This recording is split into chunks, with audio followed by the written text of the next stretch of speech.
जी नमस्कार साथियों, good morning प्यारे दोस्तों। जय हिंद, वंदे मातरम, राधे राधे। रामनवमी की सभी दोस्तों को हार्दिक शुभकामनाएं। आज की जो हमारी क्लास है उसमें टॉपिक चल रहा है संधि के भेद। और संधि के भेदों में हमने स्वर संधि के 5 भेद कंप्लीट कर लिए हैं। संधि के भेद 3 भेद होते हैं, जिसमें से स्वर संधि के 5 भेद कंप्लीट हो चुके हैं।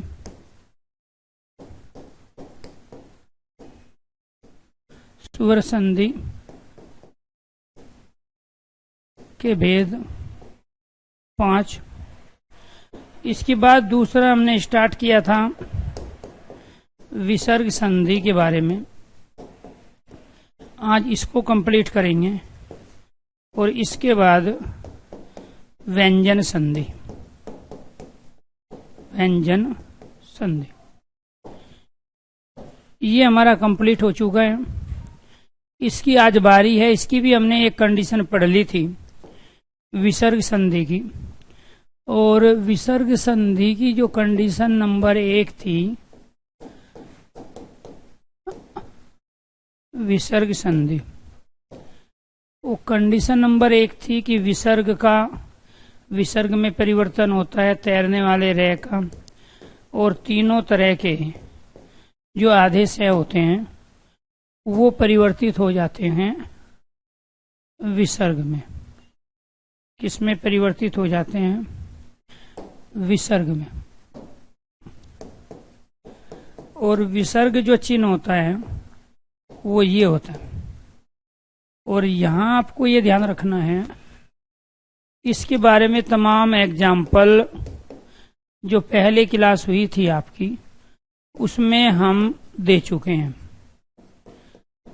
तो आप ये कहेंगे कि यहाँ पर विसर्ग का इन सब में परिवर्तन और इन सब का विसर्ग में परिवर्तन, ये आपकी पहली कंडीशन थी, जिसके बारे में बता चुके थे। क्लियर? हाँ जी, आपके बीच में क्लासें थोड़ा सा ओप रही 3 दिन। उसका रीजन ये था कि मैं एक छोटा बेटा है जो 6 साल का हो चुका है मेरा। उसका जन्मदिन था 27 मार्च को। और अचानक प्रोग्राम बना देहरादून मसूरी का। तो उसके बावजूद कुछ मुझे अपना भी काम था। देहरादून के अंदर एक हमारा कॉलेज है, defence college, Chanakya defence college, जहाँ हम 9 से लेकर 12 तक के बच्चों को बोर्डिंग स्कूल में रखते हैं। और उसके साथ साथ फिर कॉलेज के अंदर उनको एयरफोर्स और नेवी की जो एनडीए और एसएसबी, इनके थ्रू हम तैयारी कराते हैं, जिसमें 16.5 से लेकर 18.5 साल के बच्चे को ही एनडीए और एसएसबी में जाना होता है। तो तमाम स्टेट के बच्चे वहाँ होते हैं। पिछली बार हमने 150 सीटें रखी थी, अब की बार 200 सीट हमने वहाँ पे कर दी है। तो हमें रिक्वायरमेंट है तमाम उन टीचरों की जो एकेडमी लेवल पे पढ़ा सकते हैं, जो 9 से लेकर 12 पर। इंग्लिश मीडियम हमें टीचर की आवश्यकता है, फिजिक्स की, केमिस्ट्री की और मैथ की, विशेष रूप से जो 9 to 12 को रह के वहीं पढ़ा सकते हैं। वैसे जरूरी नहीं आप कैंपस में रहो, ज्यादातर फैकल्टी वहाँ कैंपस में रहती है, लेकिन आप देहरादून में अपनी मर्जी से कहीं भी रह सकते हैं। अगर आप के परिवार में से या आप में से कोई भी इच्छुक हो, मेल और फीमेल कैंडिडेट, क्योंकि वहाँ पे जो स्टूडेंट हैं वो गर्ल्स और बॉयज दोनों ही हैं, उनके अलग अलग वहाँ पे हॉस्टल होते हैं। रहने खाने की व्यवस्था बच्चों की वहीं होती है, टीचरों की भी वहीं होती है। कैंपस के अंदर एक बड़ा कैंपस है। और अगर आप में से किसी को भी आवश्यकता, कोशिश करो पहले DSSB और सुपर टेट, बाकी जहाँ भी आपको मौका मिले आप टीचिंग लाइन में चले जाओ। लेकिन उसके बावजूद भी अगर आपकी इच्छा है अच्छे शहर देहरादून में रहकर मौसम को, एनवायरनमेंट को एंजॉय करते हुए टीचिंग लाइन में आने की, तो आपके पास एक साइंस साइड वालों के लिए एक बहुत ही बेहतरीन मौका है वहाँ पे। अभी भी करीब करीब हमारे पास जो टोटल स्टाफ है टीचिंग का वो 72 हैं। 72 टीचर्स हैं जो इस पूरे प्लेटफार्म को अच्छी तरह देखते हैं। मैनेजमेंट की सारी जिम्मेदारी हमने जो रिटायर पर्सन को दी हुई है, जो एयरफोर्स नेवी से जो रिटायर हुए हैं, कर्नल जनरल रैंक के, जो देहरादून में ही वो लोग रहते हैं। ठीक है, वो सारा मैनेज करते हैं चीजों को। तो पहले हम चाणक्य के नाम से चलाते थे सेंटर मेरठ के अंदर, रेवाड़ी, नारनौल, महेंद्रगढ़। तो मेरठ वाला हमने शिफ्ट कर दिया था देहरादून सब कुछ। तो इसीलिए आप लोगों के लिए भी एक अच्छा मौका है, आप तैयारी करो। लेकिन अगर आपका मन होगा वहां जाके रहने का, या कोई भी है आपके दोस्त में, तो आप ऑनलाइन सर्च कर सकते हैं चाणक्य डिफेंस कॉलेज के नाम से देहरादून के अंदर, वो सारी की सारी चीजें, ठीक है। वहां पे आप अपना रिज्यूम भी जमा कर सकते हैं ऑनलाइन, ठीक है। साथ के साथ आप मेरे पास भी भेज सकते हैं, मैं अपने मैनेजमेंट की टीम को वो चीजें भेज दूंगा। तो गए थे 1 दिन के लिए और लगा है 3 दिन, जिसकी वजह से आप लोग 3 दिन के लिए डिस्टर्ब हुए, इसके लिए मैं सॉरी मांगता हूँ, ठीक है। प्रोग्राम पहले था नहीं, अचानक प्रोग्राम बने, मैं मैसेज भी नहीं दे पाया, ठीक है। लेकिन उसकी भरपाई करेंगे हम, सैटरडे संडे को क्लास लेंगे, ठीक है। तो इस सैटरडे क्लास जरूर होगी आपकी, संडे को आप लोग कहोगे तो संडे को भी लेंगे, अदरवाइज सैटरडे को हम क्लास आपकी जरूर लेंगे। तो यहाँ विसर्ग संधि जो है उसमें पहली कंडीशन हमारी ये थी, और ये कंडीशन हम ऑलरेडी अपने कंप्लीट कर चुकी हैं ये कंडीशन, और इसमें तमाम एग्जाम्पल आपको दिए। दूसरी जो कंडीशन है प्यारे दोस्तों हमारी विसर्ग संधि की, वो कंडीशन है दूसरी ये वाली, कि अगर कहीं पर, मैं यहीं पे ले लेता हूं एक पॉइंट, अगर मन के विसर्ग का औ में परिवर्तन, मन के विसर्ग का औ में परिवर्तन, तो यहां आपको ध्यान रखना है विसर्ग का औ में परिवर्तन, औ का विसर्ग में परिवर्तन, बात एक ही है। जैसे यहां हमने शब्द लिया मनोविज्ञान, मनोरंजन, मनोरथ, मनोकामना, मनोनुकूल। अब ये शब्द बने कैसे हैं? ये बने हैं मन विसर्ग विज्ञान से।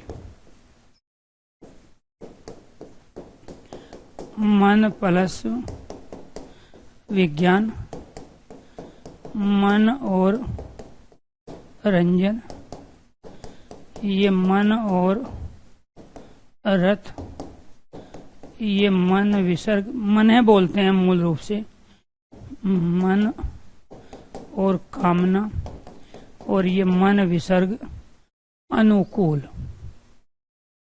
तो मन विसर्ग अनुकूल, यहाँ पे विसर्ग का औ में परिवर्तन, इस वाले में औ का विसर्ग में परिवर्तन, विसर्ग का औ में परिवर्तन, औ का विसर्ग में परिवर्तन, विसर्ग का औ में और औ का विसर्ग में परिवर्तन हो के ये शब्द बने।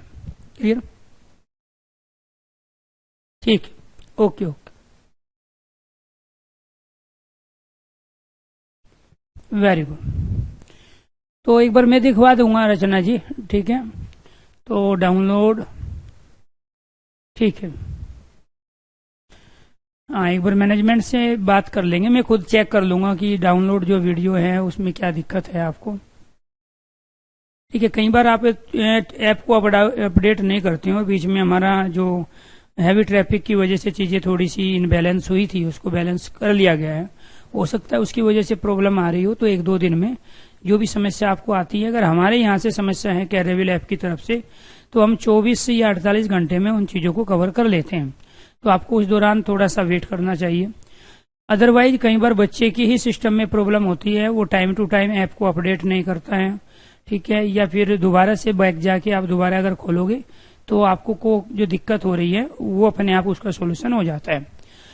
तो यहाँ पे मन के विसर्ग का औ में परिवर्तन है। ये जो मनोविज्ञान है, मनोरंजन है, मनोरथ, मनोकामना, मनोनुकूल, तो ये सब बने हैं इन शब्दों से। मूल रूप से एक शब्द हम प्रयोग करते हैं प्यारे दोस्तों, ये वाला, इसका अर्थ होता है चित्त, और इसी को कहते हैं अंतकरण। इसी को क्या कहते हैं? अंतकरण। तो यानी कि जो चित्त का विज्ञान है, अंतकरण का विज्ञान है, वो मनोविज्ञान है।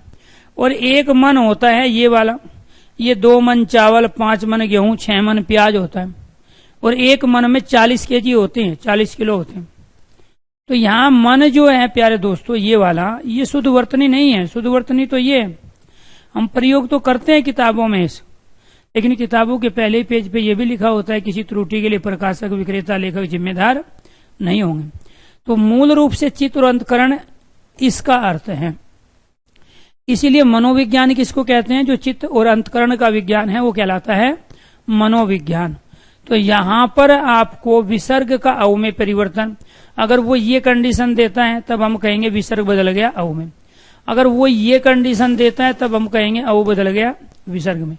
और यही है विसर्ग संधि का नियम कि मन के विसर्ग का अव में और अव का विसर्ग में परिवर्तन। ये क्वांटिटी के लिए आता है, ये मात्रा के लिए आता है। मन मतलब 40 केजी, कितने? 40 केजी को हम मन कह रहे हैं। क्लियर? ये आपको ध्यान रखना। तो मूल रूप से शब्द जो होता है वो मन है होता है, जिसका हम चित्त और अंतकरण प्रयोग करते हैं। अब वो फिर आपसे पूछेगा कि मनोज, मनोस्थिति,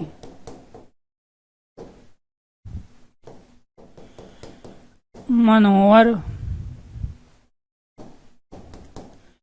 और मनमोहन, निम्नलिखित 4 शब्दों में से किसमें विसर्ग संधि नहीं है? निम्नलिखित में से किस शब्द में गुण संधि है? ये 4 है ऑप्शन आपके पास, मनोज, मनोस्थिति, मनोहर और मनमोहन। क्वेश्चन नंबर 1, कौन सा विसर्ग संधि का उदाहरण नहीं है? कौन सा विसर्ग संधि का उदाहरण नहीं है? दूसरा, किसमें गुण स्वर संधि है? किसमें गुण स्वर संधि है? कौन संधि के अंतर्गत नहीं आता? ये विकल्प इस तरह से दे देगा आपको, स्टेटमेंट दे देगा, स्टेटमेंट दे के तब भी पूछ लेगा, क्योंकि आपने तो अब तक यही सीखा है कि यहाँ पे शब्द देगा, उसका संधि विच्छेद करा लेगा, संधि विच्छेद देगा, शब्द बनवाएगा, फिर संधि का नाम पूछेगा। लेकिन वो स्टेटमेंट भी तो दे सकता है। बताइए राइट आंसर। सबको आंसर देना है, वो गलत है या सही है। जब तक आप खुद चीजों को इम्प्लीमेंट करके नहीं देखोगे तब तक वे चीज आपकी नहीं बनेगी। ये आपको ध्यान रखना है। तो प्यारे दोस्तों, आपको ये ध्यान रखना है कि यहाँ पर जो मनोज शब्द बना है, ये बना है मन, विसर्ग और जय। जय का अर्थ होता है जन्म लेना, तो विसर्ग का अव में परिवर्तन और अव का विसर्ग में परिवर्तन। मन मतलब चित्त, जो चित्त से जन्म लिया है मनोज। मनोज किसका पर्यायवाची हुआ? कामदेव का। तो पर्यायवाची कहाँ से करेंगे? संधि से करेंगे। इसके बाद में ये जो मनोस्थिति है, ये भी ऐसे ही बना है, मन और स्थिति, मनोस्थिति, विसर्ग का अव में परिवर्तन। यहाँ पे मन विसर्ग और हर विसर्ग का अव में परिवर्तन। यहाँ पे ये 2 शब्द है, एक मन और दूसरा मोहन। ठीक है, इसमें कोई वर्णों का मेल हो ही नहीं रहा है। यहाँ तो विसर्ग का वर्ण में और वर्ण का विसर्ग में परिवर्तन हुआ, इसी वजह से यहाँ मनोज में मनोस्थिति और मनोहर में विसर्ग संधि है, लेकिन मनमोहन में कोई भी संधि नहीं है, वहां समास है। वहां क्या है? समास है।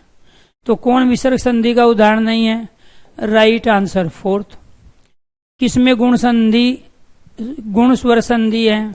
इसमें से कोई नहीं, इसमें से कोई नहीं। कौन संधि के अंतर्गत नहीं आता है? Right answer 4th। कोई आप पहला कह रहा है, कोई कुछ कह रहा है, कोई तीसरा कह रहा है। तो आप में से बहुत कम बच्चे हैं जो इनके सही आंसर दिए। तो यहाँ पे ये तीनों के तीनों विसर्ग संधि के उदाहरण है। तो कौन सा विसर्ग का उदाहरण नहीं है? मनमोहन नहीं है। किसमें गुण स्वर संधि? कोई नहीं है। मैं और भी स्टेटमेंट बना सकता था। कौन संधि के अंतर्गत नहीं आता? मनमोहन। क्यों? क्योंकि यहाँ दो शब्दों का मेल हुआ है, एक मन का और दूसरा मोहन का। ठीक है, यहां से अगर हम ए लेंगे, इधर से मैं लेंगे, तो ये अम बनेगा। यहां कहीं है इसमें मनमोहन में अम? कहीं भी नहीं। वर्णों का मेल हुआ ही नहीं है। जब वर्णों का मेल नहीं है तो संधि नहीं है, वो शब्दों का मेल है। और शब्दों का मेल है तो समास कहलाएगा। वर्णों का मेल विकार परिवर्तन है तो संधि कहलाएगा। तो रटा मत करो। ठीक है। दूसरा आपको ये ध्यान रखना है, मैं जानबूझ के लॉजिक क्यों आपको समझाना चाह रहा हूं, क्योंकि जहां ए और ऊ मिलके औ बनेगा, वो गुण संधि होगी। वो क्या कहलाएगी? गुण संधि कहलाएगी। जहां ए और ऊ मिलके औ बने, वो क्या कहलाएगी? गुण संधि। ठीक। यहां तो विसर्ग का परिवर्तन हो रहा है, तो ये आपको ध्यान रखना, जब विसर्ग औ में बदलता है तो विसर्ग संधि। और ए और ऊ, जो कि मैं पढ़ा चुका हूं गुण संधि में, और जहां ए और ऊ मिलके ऊ बनता है परोपकार में अरुणोदय, सर्वोदय, सूर्योदय, महोदय, तो वो कहलाते हैं गुण संधि के उदाहरण। चलो जी, दूसरी कंडीशन क्या है? दूसरी कंडीशन,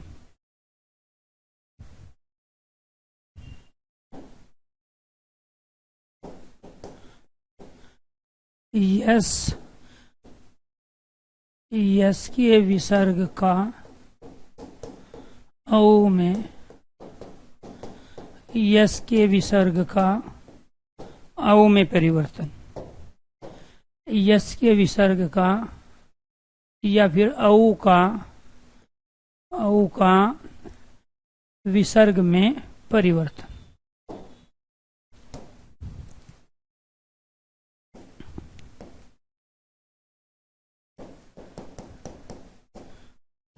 यशोदा,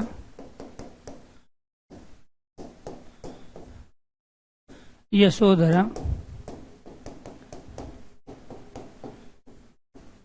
यशोमती,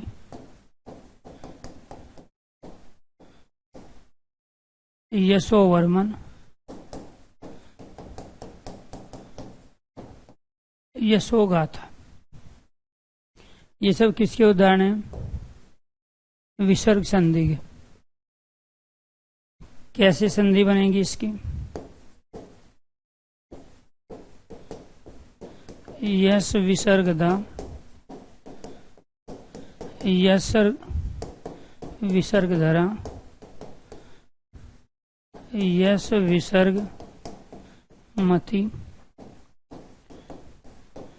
यस विसर्ग वर्मन। वर्मन मतलब होता है निगलना। यस विसर्ग गाथा। अब यहां क्या हुआ? विसर्ग का औ में परिवर्तन, या फिर औ का विसर्ग में परिवर्तन। विसर्ग का औ में, औ का विसर्ग में, विसर्ग का औ में और औ का विसर्ग में परिवर्तन। यानी कि अगर कोई शब्द मन से मिलके बना है, उसमें से पहला शब्द मन है, तो वहां विसर्ग का औ में परिवर्तन होके ही ये कंडीशन पैदा होती है। तो यहाँ विसर्ग का विकार हो रहा है। ऐसे विसर्ग का औ में और औ का विसर्ग में। ये देगा तो हम कहेंगे विसर्ग बदल गया औ में, ये देगा तो हम कहेंगे औ बदल गया विसर्ग में। तो ये अपने आप में इनके राइट संधि विच्छेद है। पहले कंडीशन ये बनी तब ये बनी, ऐसे ही ये है।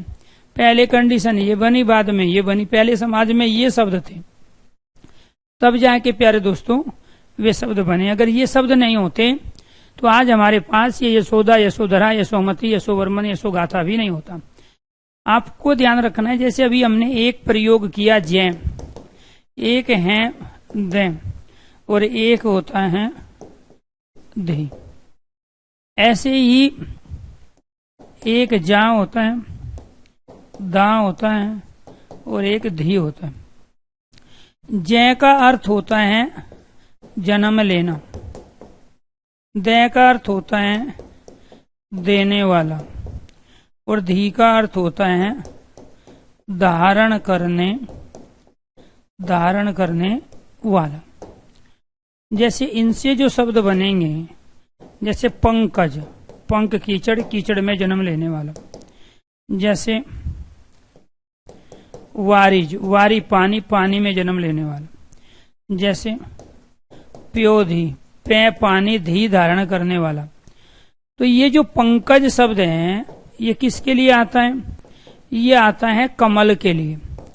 और ये किसके लिए आता है? अच्छा, ये इसमें दें, ये हो गया वारिद। तो वारिद कहलाया हमारा बादल अर्थात मेघ, और ये प्योदी कहलाया हमारा सागर। तो ये संस्कृत की वर्ब है। जय का अर्थ जन्म लेना, दय का अर्थ देने वाला, धी का अर्थ धारण करने वाला। वर्ब मतलब क्रिया, जिसको संस्कृत में धातु कहते हैं, हिंदी में क्रिया कहते हैं, इंग्लिश में वर्ब कहते हैं। लेकिन जब हम यहां पर ये जा लेते हैं तो इसका अर्थ होता है जन्म देने वाले। जा का अर्थ क्या होगा? जन्म देने वाली। दा का अर्थ होता है देने वाली। दी का अर्थ होता है धारण करने वाली, धारण करने वाली। ये पुल्लिंग के लिए प्रयोग होते हैं, ये स्त्रीलिंग के लिए प्रयोग होते हैं। अगर मैं इसका पंकजा बना दूं तो ये कमल का कमल नहीं हो जाएगा। इसका वारिदा बना दूं तो ये बादली हो जाएगा, बादल का जो छोटा रूप होता है। और इसमें बड़ी ई की मात्रा दे दूं तो ये प्योधी झील हो जाएगा। ये वाला प्योधी सागर है, इस पे बड़ी की मात्रा दूंगा तो ये क्या हो जाएगा? झील। तो कुल मिला के मैं बताना चाह रहा हूं ये भी वर्ब है। इसको संस्कृत में धातु कहते हैं, हिंदी में क्रिया कहते हैं, इंग्लिश में वर्ब कहते हैं। तो यहां जो ये दा आया है तो इसका अर्थ क्या होता है? यश मतलब कीर्ति, प्रसिद्धि, दा मतलब देने वाली। जो प्रसिद्धि को देती है वो कहलाई यशोदा। यश, प्रसिद्धि, कीर्ति, जिसको फेमस होना कहते हैं। धरा जमीन, तो प्रसिद्धि को देने वाली जमीन। मति का अर्थ होता है बुद्धि, प्रसिद्धि को देने वाली बुद्धि। यश वर्मन, वर्मन कहते हैं निगलना, जो प्रसिद्धि को, दूसरे की कीर्ति को, दूसरे की शान शौकत को जो निगल जाए, यशो वर्मन। यश प्रसिद्धि गाथा, तो जहां प्रसिद्धि की गाथा गाई जा रही हो, यशो गाथा। क्लियर? तो आपको ये ध्यान रखना है, ये सारे के सारे विसर्ग संधि के उदाहरण हैं। यहाँ यश प्रसिद्धि, दा देने वाली, धरा जमीन पृथ्वी, मति बुद्धि, वर्मन निगलना, और गाथा कहते हैं किसी चीज को गाना या बताना। अब फिर क्वेश्चन ये बना, आपसे ये पूछा गया कि ये बताइए, ये जो जलज है, जलद, जलधि, वारिज, वारिद, वारिधि, प्योज, प्योद, प्योधी, पंकज, पंकजा,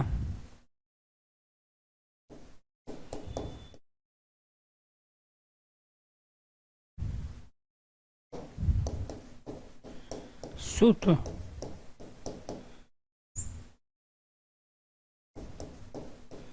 सुत, सुता,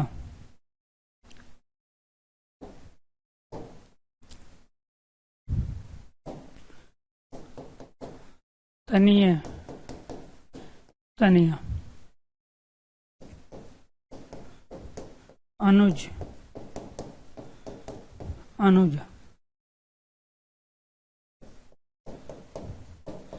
आत्मज, आत्मज। ये बताइए किसके पर्यायवाची है?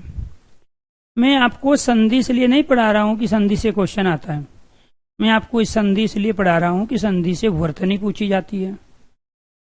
थोड़ा सा इसमें आपको दिक्कत होगी।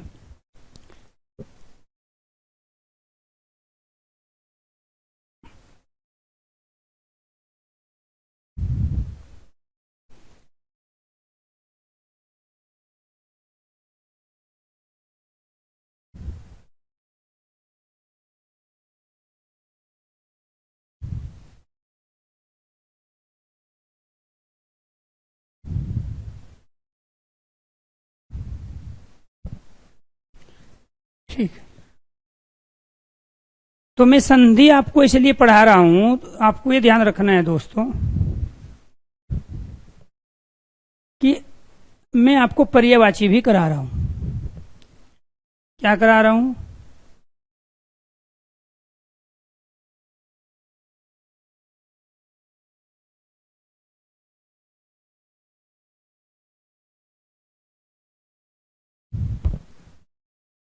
पर्यायवाची, जिसको हम समानार्थी कहते हैं।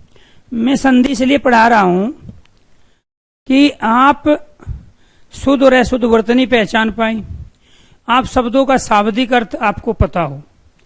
जब तक आपको ये कंडीशन नहीं पता थी कि जय दे दी का अर्थ क्या होता है, क्योंकि ये मैं बार बार कह रहा हूं कि ये वर्ब है, ठीक है, इनको संस्कृत में धातु, हिंदी में क्रिया कहते हैं। और यहां जब हमें ये पता है जल का अर्थ पानी होता है, तो जय का अर्थ जन्म होता है, तो पानी में जन्म कौन लेता है? कमल, जिसको अरविंद कहते हैं। जल को देता कौन है? बादल, जिसको मेघ कहते हैं। जलधि, जल को धारण करने वाला कौन है? समुद्र, जिसको सागर कहते हैं। यहाँ वारी, पानी, पानी में जन्म लेने वाला क्या है? कमल है, तो ये कमल का पर्यायवाची है। वारी कहते हैं पानी, पानी को देने वाला क्या हो गया? यहाँ मेघ, जिसको बादल कहते हैं। वारी, पानी, पानी को धारण करने वाला यहाँ क्या हो गया? सागर, जिसको समुद्र कहते हैं। ऐसे ही पे पानी है, पानी में जन्म लेने वाला कमल अर्थात अरविंद, पानी को देने वाला बादल, पानी को धारण करने वाला सागर अर्थात समुद्र, पंख कीचड़, कीचड़ में जन्म लेने वाला कमल, पंकजा कमलनी, सुत कहते हैं बेटा और सुता कहते हैं बेटी, क्योंकि ये जो आ आया है यही पुल्लिंग से स्त्रीलिंग बना देता है। ये पूछे जाते हैं शाब्दिक अर्थ में, पर्यायवाची में, समानार्थी में, ठीक है, शुद्ध वर्तनियों में।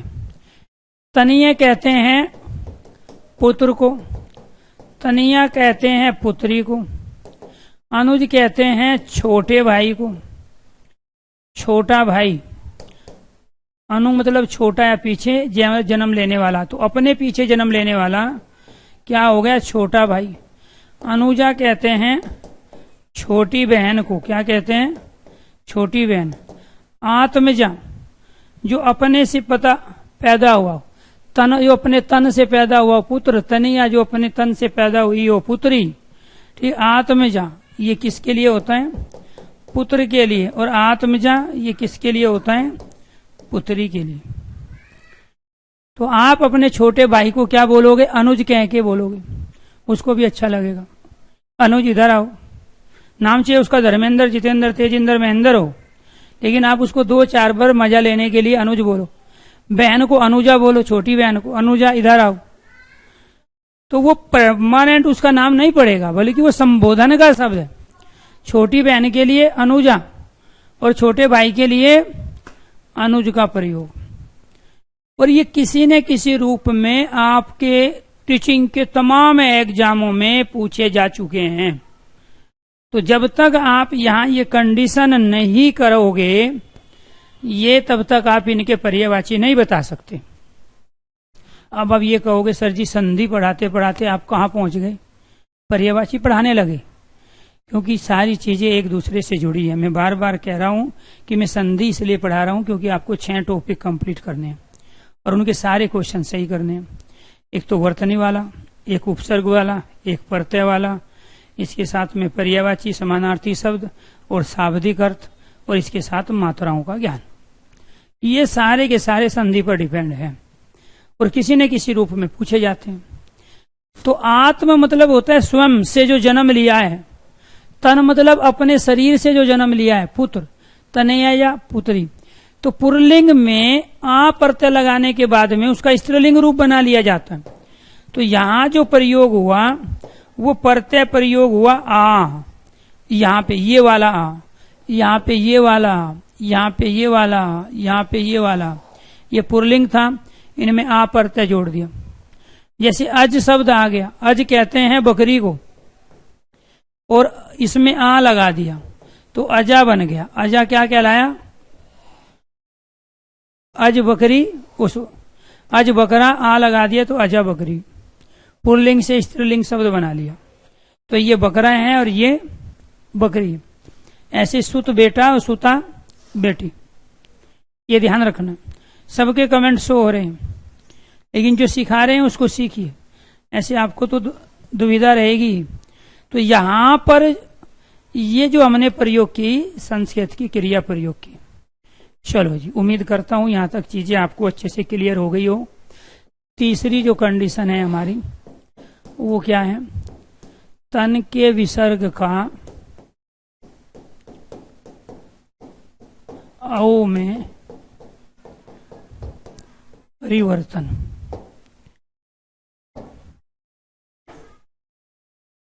सॉरी, तप, यहां क्या आएगा? तप के विसर्ग का औ में और औ का विसर्ग में परिवर्तन। जैसे तपोवन,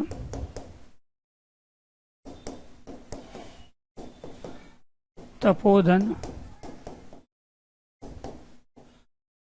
तपोभूमि,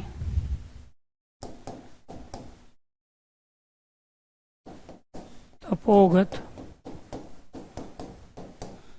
तपोरथ, तपोरथ, तपोगामी।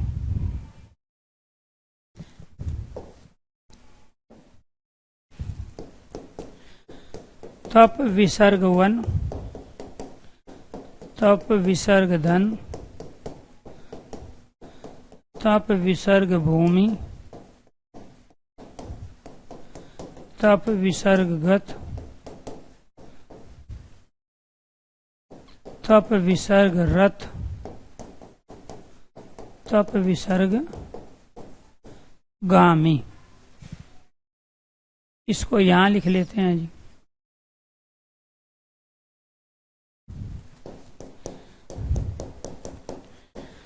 तपोगामी, तप विसर्ग गामी। यहां पर क्या है?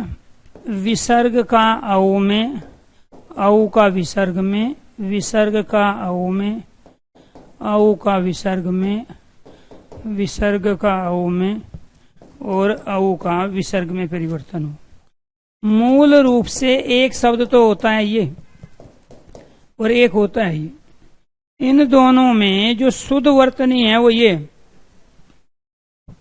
इन दोनों में जो शुद्ध वर्तनी है वो क्या है? ये तप। आप में से कुछ बच्चे इतने ज्यादा एडवांस हैं कि वो हमेशा भविष्य काल में जीते हैं, वर्तमान में छोड़ जाते हैं अपने आप को और भविष्य की चिंता ज्यादा करते हैं। मैं शब्द लिखता नहीं, उससे पहले डाउट हो जाता है।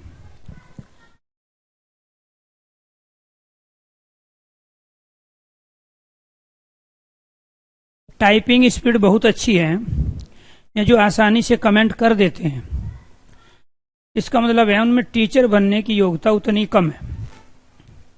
क्योंकि उसका रीजन ये है कि एक तो पेशेंस नहीं है उसके अंदर, दे दनादन अपना टाइप किया, कमेंट भेज दिया। मेन फोकस क्या है कि जो टीचर कह रहे हैं उस चीजों को ध्यान से सुनना है, सीक्वेंस में लेके लॉजिकली। आप यहाँ बहुत सारे कमेंट करते हो, मैं सारे पढ़ता हूं, लेकिन उनका जवाब क्यों नहीं देता? क्योंकि जो आप मेरे से पूछ रहे हो वही अगले कुछ सेकंडों में, मिनटों में वही सारी चीज आपके सामने आएगी। बात समझ रहे हो मैं क्या कहना चाह रहा हूं? सर जी रथ का अर्थ क्या है, सर जी भूमि का अर्थ क्या है, सर जी वन का अर्थ क्या है। अब आपको फोकस कहां करना था कि ऊपर सर ने बताया कि विसर्ग का औ में परिवर्तन होता है। अब विसर्ग में औ का परिवर्तन कहां कहां होगा, वे एग्जाम्पल पे फोकस करना था। जब मैं ये सारी चीजें बताऊंगा ही तो आपको पूछने की क्या आवश्यकता है। मेरी दो खासियत हैं। एक खासियत तो ये है कि जब मेरा टॉपिक कंप्लीट होता है तो किसी भी एक बच्चे के पास एक डाउट भी नहीं बचता। और दूसरी खासियत यह है कि जो मैं पढ़ाता हूं वो 100% पेपर में आता है।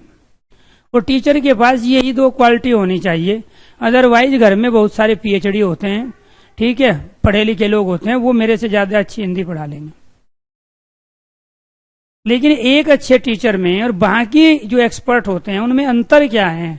टीचर ये जानता है कि उसके स्टूडेंट गलती कहाँ करेंगे। टीचर ये जानता है कि वो जिन स्टूडेंटों को पढ़ा रहा है उनमें से बहुत सारे बच्चों को इनके अर्थ ही नहीं पता।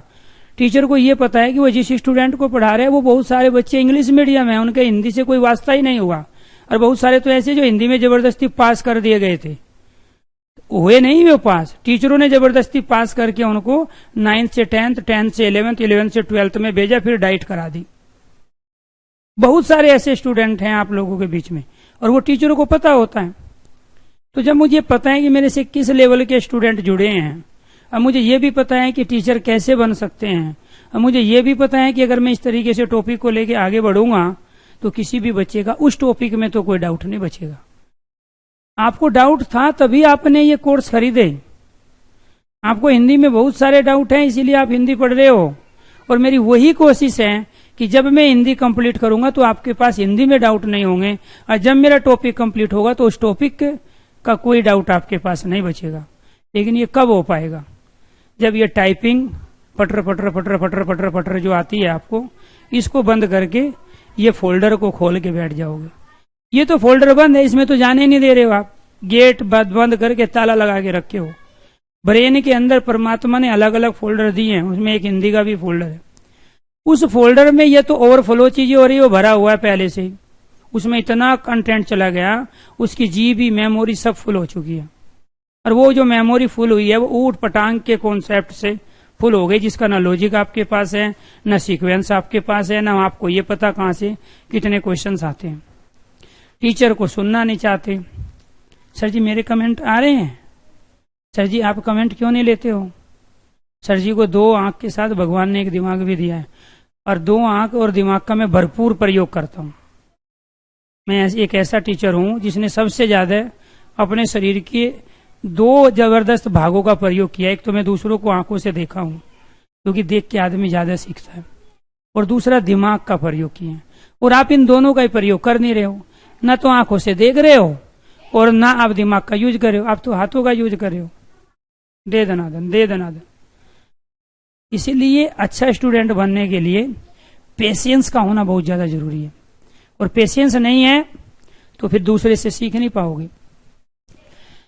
तो तप के विसर्ग का औ में परिवर्तन, तो ये विसर्ग किस में बदल गया, औ में। क्लियर। तो यहां पे भी ये विसर्ग संधि है, ये ए और ऊ मिलके यहाँ औ नहीं बना है। अगर ये बनता तो ये गुण संधि होती। ये सारे एग्जाम्पल गुण संधि के हो गए होते। जैसे अरुणोदय में भी यहाँ पे यही एक मात्रा आती है जो यहाँ आई हुई है ये, लेकिन यहाँ विसर्ग के स्थान पे आई है। तो गुण संधि में और विसर्ग संधि में अंतर क्या है। मात्रा तो एक यहाँ भी होती है, लेकिन वहां ए और ऊ को मिलके औ बनता है। जैसे सूर्य और उदय, सर्वोदय, अरुणोदय। यहाँ पे क्या आएगा, ये अरुण है और दूसरा क्या है, ये उदय है। यहाँ पर ये ए है, इधर से ये ऊ है, दोनों मिलके ये औ बन गए। क्लियर। दोनों मिलके क्या बन गए, ये औ बन गए। ये गुण संधि का उदाहरण। तो जो कंडीशन आपको बताई थी कि शब्द के बिल्कुल बीचों बीच जहां एक मात्रा होगी वो गुण संधि है, तो यहां वो कंडीशन अप्लाई नहीं हो रही है,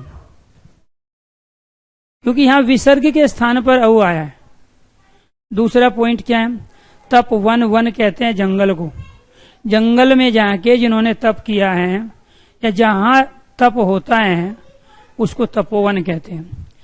तप रूपी धन जिसके पास है, साधना की है किसी ने, जैसे मैंने 14-15 साल हॉस्टल लाइफ में अपना जीवन व्यतीत किया है, और वहाँ तमाम सीनियरों के बीच में, अच्छे प्रोफेसरों के बीच में रहा हूँ, तो वो क्या है, अपने आप में वो तपोधन है, तभी तो पढ़ा रहे हैं।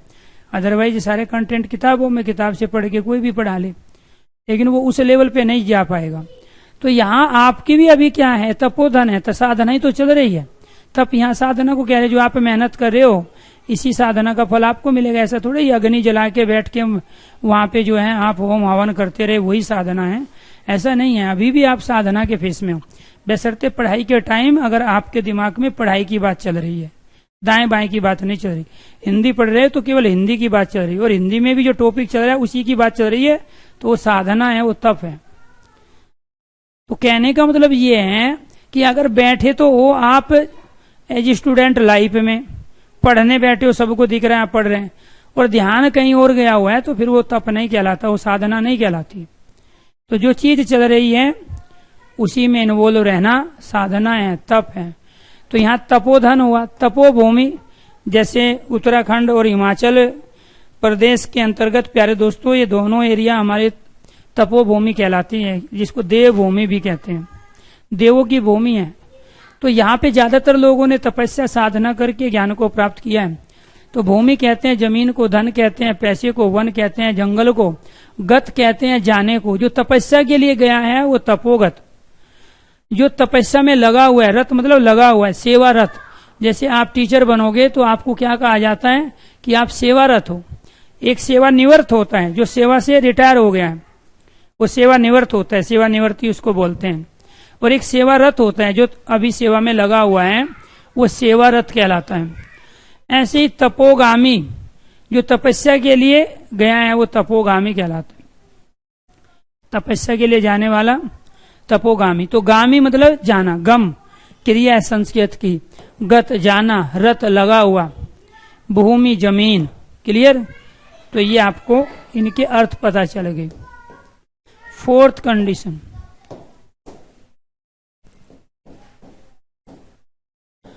अध के विसर्ग का औ में परिवर्तन, के विसर्ग का औ में परिवर्तन है। यहाँ पर क्या होगा, विसर्ग का औ में, औ का विसर्ग में परिवर्तन। अधोरथ,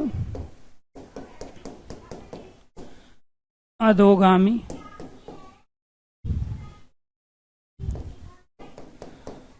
अधोपतन,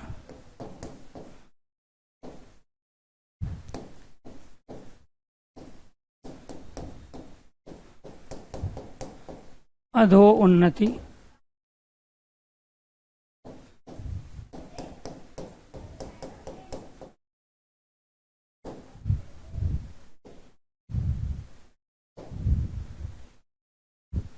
यहाँ पे क्या होगा, अध विसर्ग रथ। अध का अर्थ होता है नीचे, अध और गामी, अध और पतन, अधोपतन, अध और उन्नति, अधोन्नति। विसर्ग का औ में और औ का विसर्ग में परिवर्तन, ये वाला विसर्ग का औ में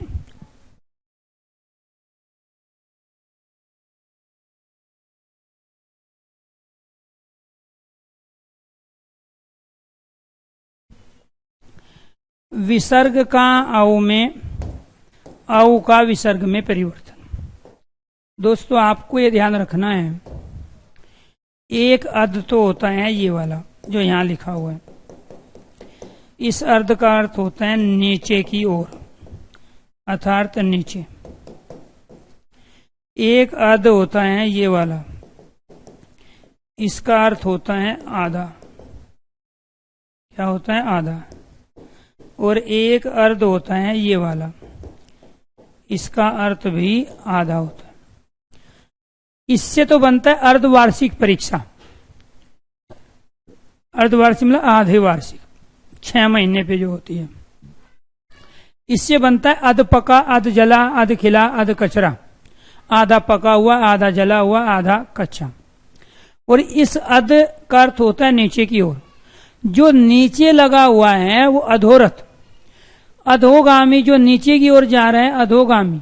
अधोपतन जिसका पतन नीचे गिर रहा है अधोपतन। अधोन्नति जिसकी उन्नति प्रोग्रेस डाउन जा रही है वो कहलाते हैं अधोन्नति। तो ये दोनों तो हैं उपसर्ग। ये संस्कृत का उपसर्ग है, ये हिंदी का उपसर्ग है। उपसर्ग कहते हैं शब्दांश को, संधि के बाद उपसर्ग ही पढ़ाएंगे। तो अगर ये वाला उपसर्ग कहीं लगा हुआ है तो वो तत्सम शब्द होगा, संस्कृत का होगा। और ये वाला उपसर्ग लगा है जो कि किस में लगता है, अधपका, अध जला, अध कचरा, अध कचरा। ये सारे के सारे तद्भव है, हिंदी के शब्द हैं। क्योंकि यहां क्या है, ये हिंदी का उपसर्ग है। ये उपसर्ग नहीं है, ये शब्द है, इसका अर्थ आधा होता है। तो यहां पर इस वाले अध का प्रयोग हुआ है जो विसर्ग के साथ है, और इसका अर्थ क्या है, नीचे की ओर। तो बहुत सारे बच्चे गलती क्या करेंगे कि यहां पर विसर्ग नहीं लगाएंगे, और विसर्ग ना लगा के यहां से निकाल लेंगे ए, इधर से निकालेंगे ऊ, और इसको बना देंगे औ, और फिर लॉजिक बताएंगे कि देखो ये ए और ऊ मिलके ये औ बन गया। अगर हम इसको आधा मान ले तो ये तो आधी उन्नति हुई, और अधोन्नति का मतलब है जिसकी उन्नति नीचे जा रही है। अधोन्नति का अर्थ आधी उन्नति नहीं होता है। तो कुतर्क नहीं भिड़ाने। कई बार आप पेपर दे के आते हो और अपना क्वेश्चन सही करने के लिए तमाम कुतर्क उदाहरण देके दूसरे को भी ये साबित कर देते हो कि तू गलत करके आया है, मेरा सही है। और वो भी मान लेता है क्योंकि आपका तर्क ही ऐसा है, उसने भी रटी हुई है चीजें। वो कहेगा हाँ बात तो तेरी सही है, यहां से है आया, इधर से हुआ हो गया, यहाँ पे हु भी हो रहा है। लेकिन संधि में क्या होता है, पुराने शब्दों का जो अर्थ होता है उनसे बनने वाले नए शब्द का अर्थ भी वही रहता है। हिम और आल्य, हिम का अर्थ बर्फ है, आल्य का घर, इसलिए बर्फ के घर को हिमालय कहते हैं। तो यहां जब तक आप विसर्ग नहीं लगाओगे तब तक इसका अर्थ नीचे नहीं होगा। तो जो नीचे उन्नति जिसकी जा रही है अधोन, जिसका नीचे पतन हो रहा है अधोपतन, जो नीचे की ओर जाने वाला है अधोगामी, जो नीचे की ओर लगा हुआ है अधोरथ। तो ये अध का अंतर समझ में आया। ऐसे ही आपको अभी थोड़ी देर पहले बताया गया, क्योंकि जो चीज एक बार आपने दिमाग में रख ली, आपको ये ध्यान रखना है, जो चीज एक बार आपने दिमाग में बैठा ली है या पढ़ ली है कहीं से, आप उसको वहां से हटाना ही नहीं चाहते। आप उसको वहां से हटाना ही नहीं चाहते। एक तो ऑप्शन आपको ये दिए गए, ये ऑप्शन दिया गया, ये दिया गया, ये दिया गया, ये दिया, और फिर इनके अगेंस्ट आपको ये दे दिए गए। ये दे दिया गया आपको ये वाला, और फिर ये दे दिया आपको ये वाला, और फिर ये दे दिया ये वाला। तो दोस्तों यहां ये वाले सही हैं आपके। इस वाले यश का अर्थ प्रसिद्धि होता है, इस वाले अध का अर्थ नीचे होता है, इसका तपस्या साधना होता है, इसका मन चित्त और अंतकरण होता है। क्लियर? क्योंकि किताबों में जो ये प्रयोग आप करते हो, उन्हीं किताबों के पहले पेज पे लिखा होता है किसी भी त्रुटि के लिए प्रकाशक, विक्रेता, लेखक जिम्मेदार नहीं होगा। फिर जिम्मेदार कौन होगा? जो रट्टा मार के भर्ती होना चाहते हैं।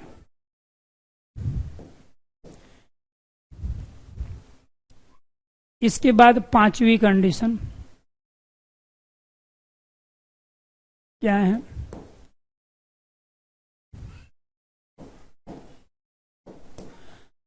पे के विसर्ग का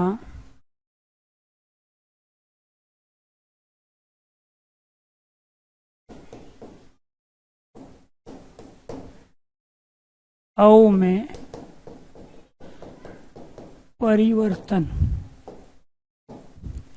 ये वाला विसर्ग औ में, औ बदल गया विसर्ग में। कैसे बदलेगा जी?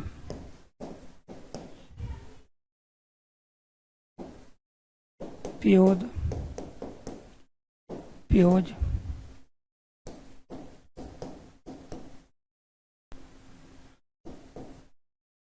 दी।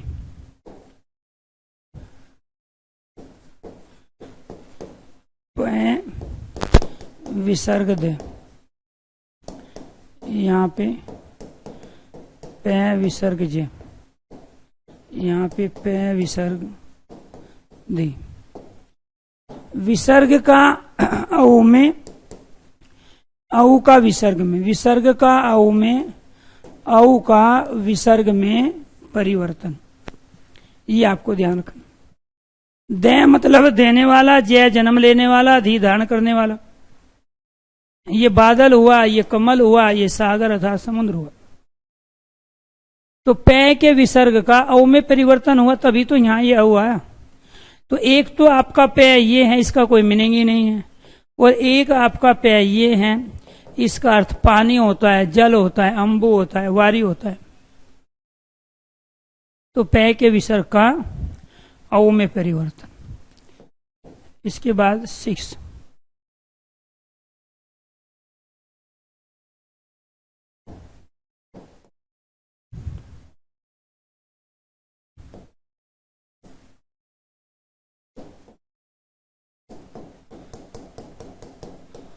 सतोगुण, रजोगुण,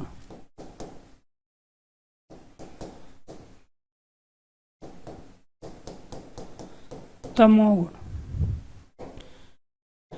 ये ऑप्शन है 1, 2, 3 और 1, 4।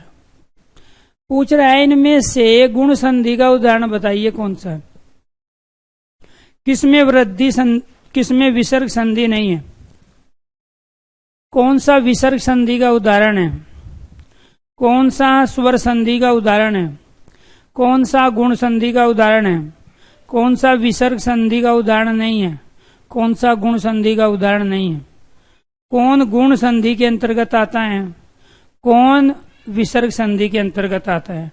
ये सारे लॉजिक आपके पास होने चाहिए। यहाँ पे एक शब्द है वर्ध, वर्ध मतलब बूढ़ा, दूसरा भी वर्ध, जो बूढ़ों में सबसे ज्यादा बूढ़ा हो वो व्योवर्ध कहलाता है, जो उम्र में बड़ा हो। विसर्ग का औ में परिवर्तन। यहाँ पे एक शब्द है सत, यहाँ विसर्ग का औ में परिवर्तन। यहाँ एक शब्द है रज, यहाँ विसर्ग का औ में परिवर्तन। यहाँ एक शब्द है मन, तम, विसर्ग का औ में परिवर्तन। तो सत्व सोना होता है, रज चांदी है, तो तम होता है लोहा। 3 प्रकार के गुण हमारे शरीर के अंदर अर्थात हमारे पास पाए जाते हैं। एक होता है सत्व, एक रज, एक तम, जो हमेशा दूसरे को देते हैं लेकिन दूसरे का कुछ भी नहीं रखते। जो सात्विक होते हैं, जो सदाचारी होते हैं, अच्छे आचरण वाले होते हैं, वो सतोगुणी कहलाते हैं। जो आवश्यकता पड़ने पर दूसरे को दे भी लेते हैं, आवश्यकता पड़ने पर मांग भी लेते हैं, वो रजोगुणी होते हैं। हम और आप में से ज्यादातर रजोगुणी रहते हैं, ठीक। लेकिन जो चोरी चकारी का काम करते हैं, दूसरे से लेके रख लेते हैं, दूसरे की जमीन हड़प ली है, पैसा रख लिया है, दूसरे की किताबें रख ली, नोट्स चुरा लिए, दूसरे की वीडियो से शॉर्ट वीडियो बना के अपने आप को फेमस करना चाहते हैं, ठीक है। दूसरों की नकल करके दूसरे को गिरा के खुद आगे बढ़ना चाहते हैं। पढ़े लिखे होने के बावजूद अनपढ़ों का शोषण करते हैं, वो सारे के सारे तमोगुणी कहलाते हैं। ये राक्षस प्रवृत्ति के होते हैं, ठीक है। ये गृहस्थ प्रवृत्ति के होते हैं, ये साधु की प्रवृत्ति के होते हैं।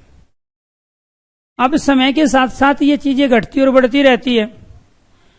तो ये सच्चाई है कि ये सबसे ज्यादा दुख का भोगी होता है, इसको सुख और दुख बराबर मिलते हैं, और ये आदमी बड़ा संतोषी और सुखी रहता है। तो साधु जो होते हैं, मैं आसाराम बापू राम रहीम की बात नहीं कर रहा हूं, न मैं रामपाल की बात कर रहा हूं, ठीक है। वो न सतोगुणी थे न रजोगुणी, वो तो तमोगुणी थे, ठीक।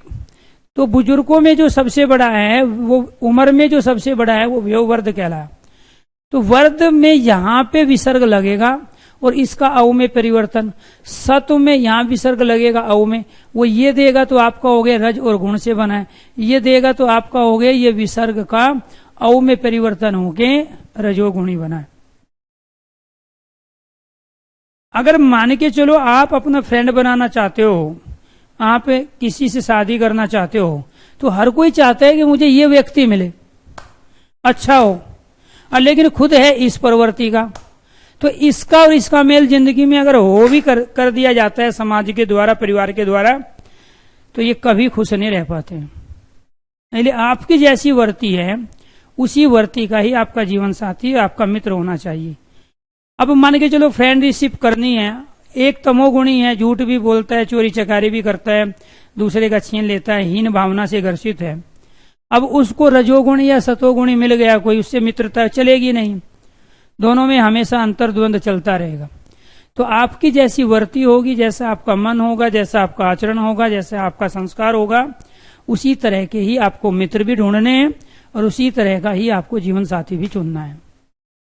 ये बड़ा बुरा काम होता है कि आदमी गरीब अमीर के साथ शादी कर लेते हैं, उसके पैसे धन दौलत को देख के, ज्ञान देखते नहीं, वो इनबैलेंस जिंदगी भर बना रहता है, और वो जिंदगी किस तरह से वो कटती है उसके बारे में आप अपनी आंखों से अनेक बार अपने रिश्तेदारी में, पड़ोसी मोहल्ले में, अपने गांव में, समाज में देख चुके हो।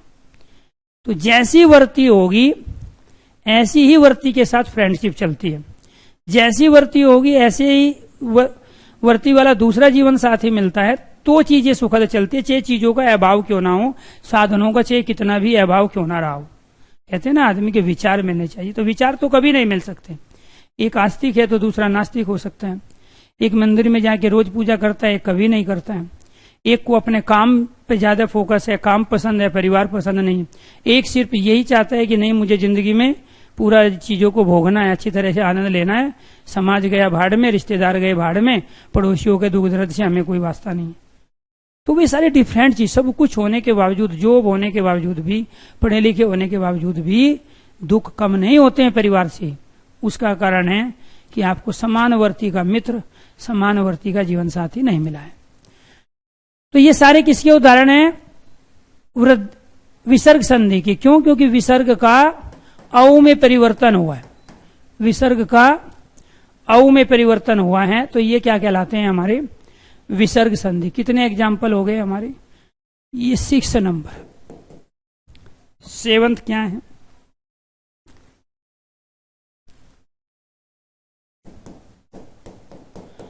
निरोग,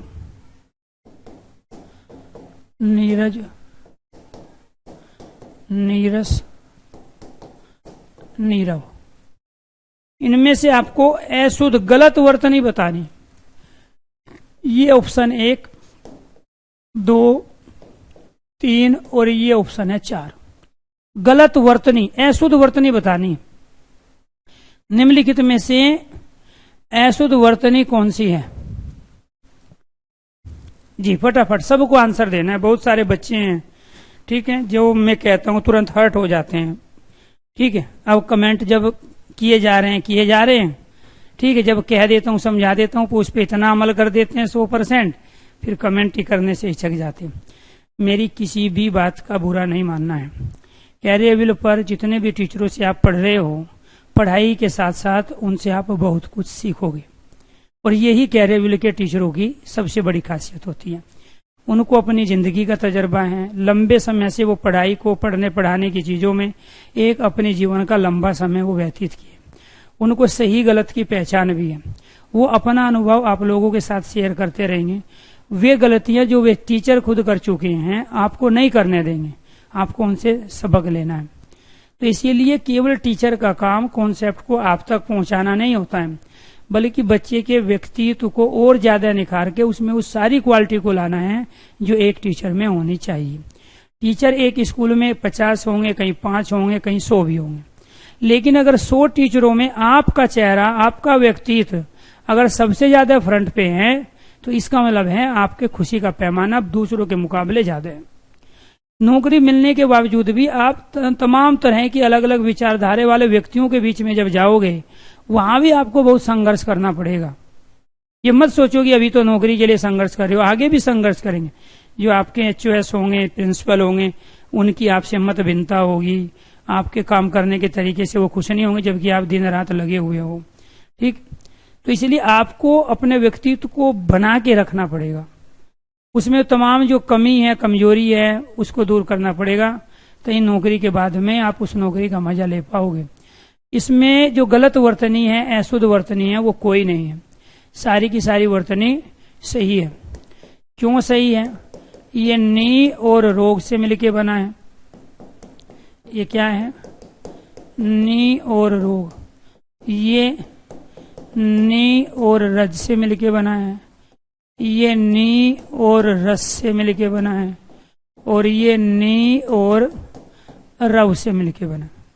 विसर्ग संधि की एक और लास्ट कंडीशन ये है, यदि विसर्ग के बाद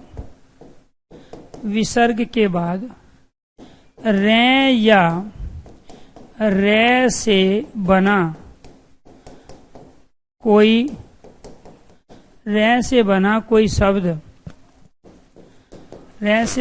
शब्द आए तो नी के ई का दीर्घ ई में परिवर्तन हो जाता है।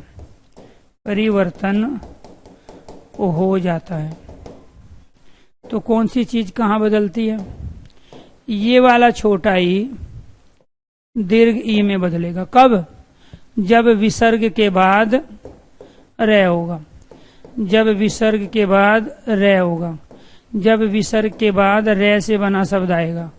जब विसर्ग के बाद रे से बना शब्द आएगा। वो आया, इसलिए इस वाले नी का इस नी में, इस वाले नी का इस नी में, इस वाले नी का इस नी में, इस वाले नी का इस नी में परिवर्तन हो गया बड़े में। ये भी वर्तनी सही है, ये भी सही है, ये भी सही है, ये भी सही है। किताबों में जो ये लिखा हुआ है, क्या लिखा हुआ है? ये वाला निरोग उन्हीं किताबों के पहले पेज पे लिखा होता है। किसी भी त्रुटि के लिए प्रकाशक, विक्रेता, लेखक जिम्मेदार नहीं होंगे। तो ये वाला निरोग गलत है, ये वाला निरोग सही। तो बिना रोग के हैं वो निरोग है। विसर्ग के बाद में रे या रे से बना हुआ शब्द आए तो इस वाले छोटे ई का दीर्घ ई में परिवर्तन होता है। यह नियम है, जैसे मैथ में नियम है a + b² a² + b² 2ab होता है। जैसे साइंस में नियम है, ये H2O पानी होता है। ऐसे हिंदी में नियम है, यदि विसर्ग के बाद रे या रे से बना कोई शब्द आए तो नी के छोटे ई का बड़ी ई में परिवर्तन होता है। जैसे घर में नियम है, अगर 11 बजे उठोगे तो नाश्ता नहीं मिलेगा, बासी नाश्ता मिलेगा, ठंडा मिलेगा, या फिर आपको खुद बनाना पड़ेगा। ठीक है, अगर 9 बजे से पहले उठोगे तो नाश्ता मम्मी बना के देगी। ठीक है, तो ये घर का नियम है। ऐसे हिंदी का नियम है, यदि विसर्ग के बाद रे या रे से बना कोई शब्द आए तो नी के ई का दीर्घ ई में परिवर्तन हो जाता है। तो यहाँ आपने क्या क्या पढ़ा, क्या क्या समझा? आपने समझा यहाँ पे कि अगर कहीं ये कंडीशन नंबर 2 है, मन का विसर्ग आता है, लिख लेता हूं यहाँ पे। अगर कहीं मन के साथ विसर्ग आता है, यश के साथ विसर्ग आता है, तप के साथ विसर्ग आता है और अध के साथ विसर्ग आता है, पय के साथ विसर्ग आता है, वर्ध के साथ विसर्ग आता है, सत के साथ विसर्ग आता है, रज के साथ विसर्ग आता है, तम के साथ विसर्ग आता है, या फिर नी के साथ विसर्ग आता है। ये तो एक अलग कंडीशन होगी, इसको तो छोड़ो। तो इन सब का परिवर्तन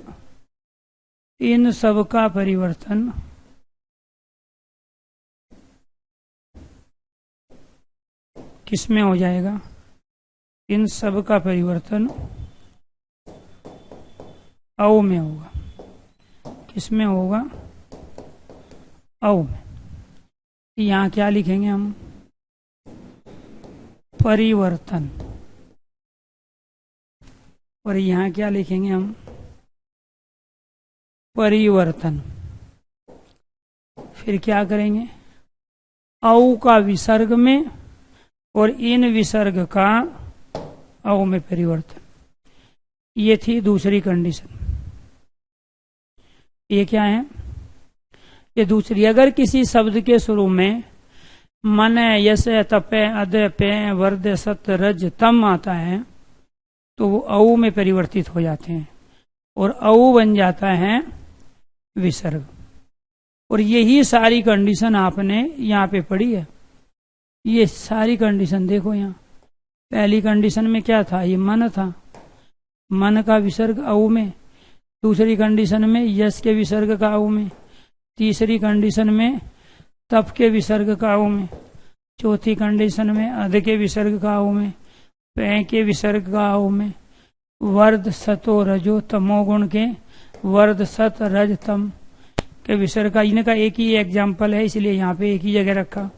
और इसके बाद में फिर ये वाली कंडीशन। विसर्ग संधि समाप्त हो गई है, कंप्लीट हो गई। अगर आपको विसर्ग संधि में किसी भी तरह का कोई डाउट है तो आप अपना डाउट पूछ सकते हैं। और ये डाउट कहाँ क्लियर होगा आपका? यहाँ देखो, ठीक है, ये वाला। ऐसे एक पहली कंडीशन बताई थी आपको, ठीक है। ऐसे ही आपको एक पहली कंडीशन बताई थी, और वो पहली कंडीशन क्या थी? ये वाले, ये पहली कंडीशन थी। विसर्ग का विसर्ग में, तैरने वाले रह का विसर्ग में, तीनों तरह के आधे सह का, स्वर रहित का विसर्ग में परिवर्तन। तो विसर्ग बदल गया इनमें, ये बदल गए विसर्ग में। तो ये नियम है, और हर सब्जेक्ट में कोई ना कोई नियम, फार्मूला, सिद्धांत काम करते हैं। इसके बाद हम क्या पढ़ेंगे? संधि का तीसरा भेद, व्यंजन संधि। क्या है? व्यंजन संधि। ये भी बहुत जरूरी है सीखनी। व्यंजन संधि में इधर एक व्यंजन होगा तो इधर एक स्वर, तो भी व्यंजन संधि बनेगी। दूसरा, एक व्यंजन इधर लो और इधर भी दूसरा और एक और व्यंजन हो, तो व्यंजन का व्यंजन के साथ या व्यंजन का स्वर के साथ मेल व्यंजन संधि कहलाता है। व्यंजन का व्यंजन के साथ। तो हमें इससे क्या शिक्षा मिली? इससे शिक्षा ये मिली, परिभाषा किसकी? व्यंजन की। व्यंजन का व्यंजन वर्ण या व्यंजन का स्वर वर्ण के साथ, स्वर वर्ण के साथ मेल होने पर व्यंजन संधि बनती है। व्यंजन संधि बनती है या वो व्यंजन संधि कहलाती है। क्लियर? तो कुल मिला के बात यह है, दोनों में से कोई एक व्यंजन होना चाहिए। जैसे यहाँ ये व्यंजन है, ठीक है, यहाँ भी व्यंजन, ये तो व्यंजन था। स्वर के साथ व्यंजन आए या फिर व्यंजन के साथ व्यंजन आए।